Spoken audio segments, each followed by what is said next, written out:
જેતપુરના Dhoraji road પર જલારામનગરના બનાવ છે। 5 વર્ષીય બાળકનું પાણીના ટાંકામાં પડી જતા મોત નીપજ્યું। ઘરના ફળિયામાં જમીનમાં રહેલા પાણીના ભોટાકામાંથી બાળકનો મૃતદેહ મળ્યો। બાળક રમતા રમતા ગુમ થયાની બાદ પાણીના ટાંકામાંથી મૃતદેહ મળી આવ્યો। બાળક રમતા રમતા અકસ્માતે ટાંકામાં પડ્યો હોવાનું અનુમાન।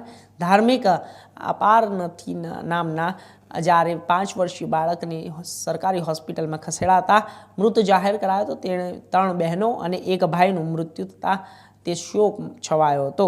જેતપુર ઉદ્યોગમાં જ્યારે પોલીસે વધુ તપાસ હાથ ધરી છે।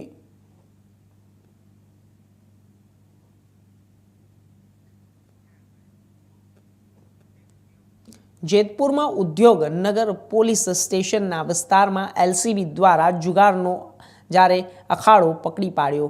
રાજકોટ ગ્રામ્ય એલસીબીએ બાતમીના આધારે જેતપુર ધારેશ્વર વિસ્તારમાં સર્કિટ હાઉસ પાછળ આવેલા શિવમ ફિનિશિંગ નામના કારખાનામાં ઓડીમાં ચાલતું જુગારધામ ઝડપી પાડ્યું। રાજકોટ ગ્રામ્ય એલસીબીએ 16 જુગારીઓને 2,24,000 રોકડ રકમ સાથે કુલ 9,14,500ના મુદ્દામાલ સાથે ઝડપી કાયદેસરની કાર્યવાહી હાથ ધરી છે।